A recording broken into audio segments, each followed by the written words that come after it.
जरा पहलगांव एक बार फिर ले जाते हैं और आसपास के इलाकों में ले जाते हैं। खास तौर पर जम्मू हम दिखाना चाहते हैं। पहलगाम में हुई आतंकी हमले को लेकर लोगों का गुस्सा फट पड़ा है। उन्होंने प्लाकार्ड्स पकड़े हुए हैं जिसमें वो लिख रहे हैं स्टॉप हिंदू जेनोसाइड, यानी बड़े पैमाने पर जो कत्लोगारत, जो कत्लेआम हिंदुओं की जा रही है उसे रोकिए।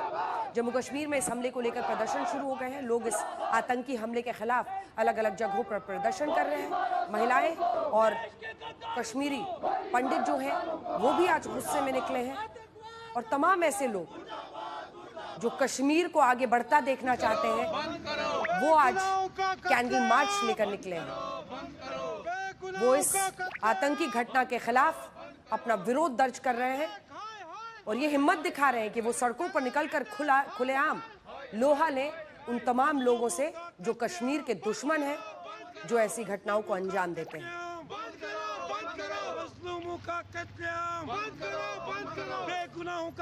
हमारे साथ हमारे दो सहयोगी हैं। जल्दी से एक बार मीर फरीद के पास चलते हैं और फिर जितेंद्र बहादुर सिंह के पास जाएंगे।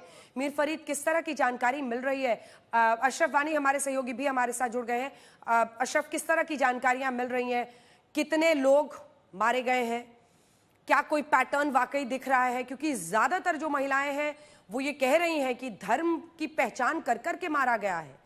मतलब रूह कांप रही है, ऐसा लग रहा है जैसे सब कुछ फिर से हो रहा है। किसी को नमाज पढ़ने को कहा गया, वो नहीं पढ़ पाया, नाम पूछा, नाम से पहचान की कि हिंदू नाम है, फिर मारा। आपके पास क्या क्या जानकारी है?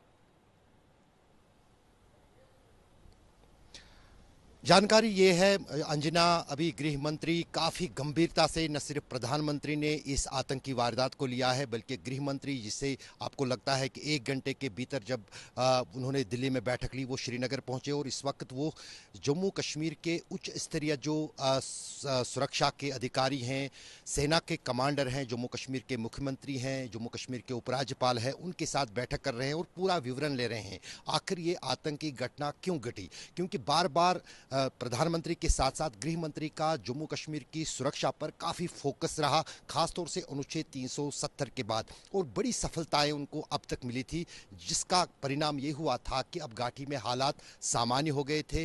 हजारों और लाखों की तादाद में पर्यटक कश्मीर के किसी भी जगह पर बेखौफ जा रहे थे। लेकिन कहीं ना कहीं पाकिस्तान और पाकिस्तानी आतंकियों की ये कोशिश थी कि किस तरह से जम्मू कश्मीर में ऐसी चोट पहुंचाई जाए जिससे यहाँ की अर्थव्यवस्था पर भी चोट लगे और यहाँ का जो दावा है सुरक्षा को लेकर सरकार का, उसको भी चोट पहुंचे। और जाहिर है कि कहीं ना कहीं बहुत इस आतंकी हमले से उबरने में सुरक्षा के एतबार से भी और आम लोगों के व्यवसाय के एतबार से भी काफ़ी समय लगेगा। क्योंकि मैं भी 30 साल से जम्मू कश्मीर में हर आतंकवाद की चीज़ को कवर कर चुका हूं, लेकिन ये सबसे बड़ा आतंकी हमला है। एक तो निर्दोष लोग मारे गए, वरना सुरक्षा बल आतंकियों के निशाने पर होते थे, और कई जानकार ये बिल्कुल, और ये तस्वीरें जरा फुल स्क्रीन अपने दर्शकों को दिखाना चाहते हैं। देखिए ना अशरफ, इन लोगों का क्या कसूर था? ये निहत्थे परिवार वाले लोग, ये महिला अपने दोनों बच्चों के साथ रोती बिलखती पहलगांव से निकल रही है। आप कल्पना कीजिए, मतलब ये जो दर्द दिया है इन लोगों को इन कायर आतंकियों ने, उसका कोई मतलब था नहीं है। आप ये परेशान परिवारों को देखिए, उन पर क्या बीत रही है वो समझने की कोशिश कीजिए।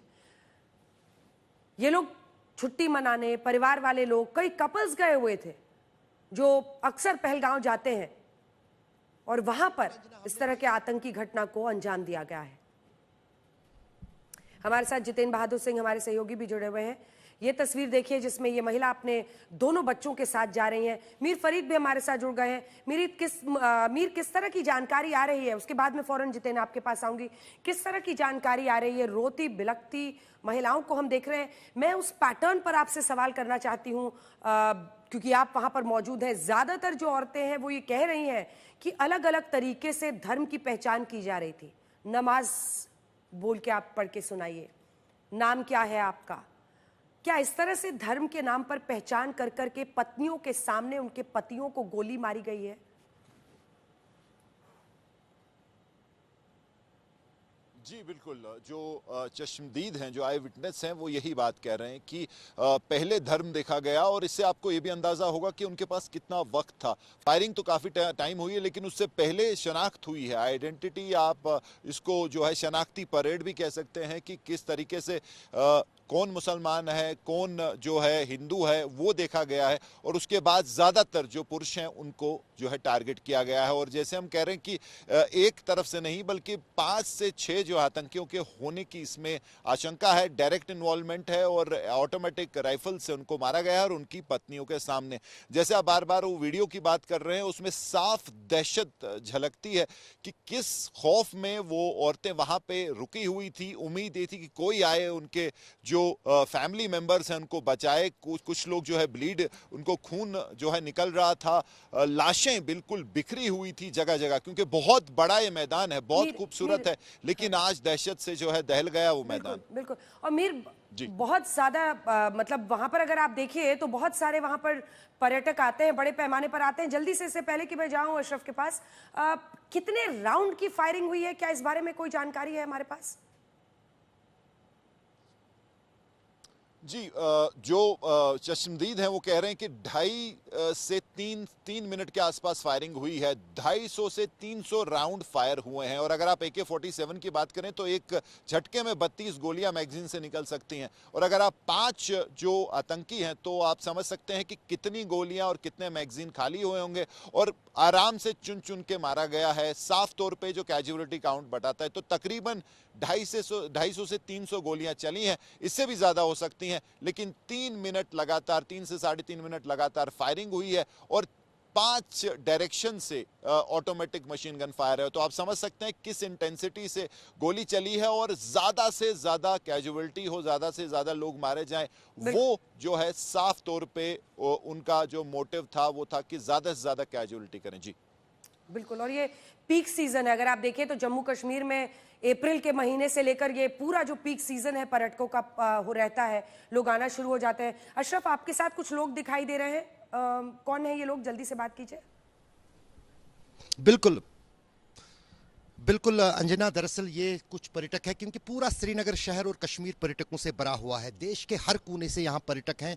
यहाँ पर हम एक होटल के बाहर हैं, यहाँ जो कुछ पर्यटक हैं 5-10 अंदर हैं, लेकिन ये लेडी जो है ये हमसे बात करने को तैयार हुई। पहलगाम में ही थी आज। आप अपना आज दिन का बताइए, कहाँ थी आप? आप चेन्नई से हैं? हाँ। आपका नाम? अनीता। अनीता, तो क्या आप पहलगाम गए थे तो क्या आपने देखा अपनी आंखों से? 3 बजे को हमें पता चला कि कुछ फायरिंग हुआ पहलगाम में। हाँ, पहलगाम में। तो हम चंदनबाड़ी में थे।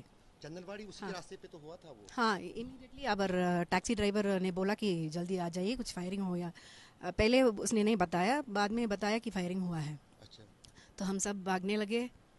अपना ड्राइवर थे, वो हमें लेके गए और वहाँ से वो यूनियन कैब के थे। फिर यहाँ और कितने दहशत में तमाम ये पर्यटक होंगे, आप इसका अंदाजा लगा सकते हैं।